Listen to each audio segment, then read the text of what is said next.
All right, golfers, time for another Tip Tuesday to teach you something about the golf swing. And see the electric tape? Back to the electric tape. This time I'm going to talk about how the knee works. If you watched our quick tip this week, you saw a little trigger move, and you might have just seen it there where I kick that in to set up my backswing and give it a little more flow. Today I want to talk about how that knee works, and really 3 things that I see that it shouldn't do. Number 1, you never want your trailing knee to bow out. If the weight gets to the outside of your back foot, it's hard to recover from that. It's called a sway. You just won't move into the golf ball properly. Number 2, if that knee straightens and you're stiff as a board here in the hip and the leg, it's very difficult once again to move out of that position. So you don't want to straighten that knee.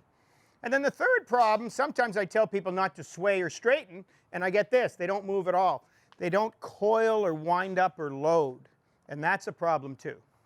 So when you're swinging the golf club, your upper body's winding, your hips are reacting, this leg is holding its ground. It's really the pivot post that we wind up against. But you do need to allow that knee to swivel a little bit. I want to turn into this hip and get some coil and wind, and you can see that tape moving. The key is I don't let it move too much, I don't let it move too much this way, and I don't not move at all. Next time you're practicing, think a little bit about that trailing knee. Wind up your chest, let your hips turn, and you can feel it swivel. Just make sure the weight stays here and on the inside of this foot so you can move out of that position and hit good golf shots. I'll finish up with a little shot here and just show you just a little mini wedge. Watch how my leg reacts as I turn back.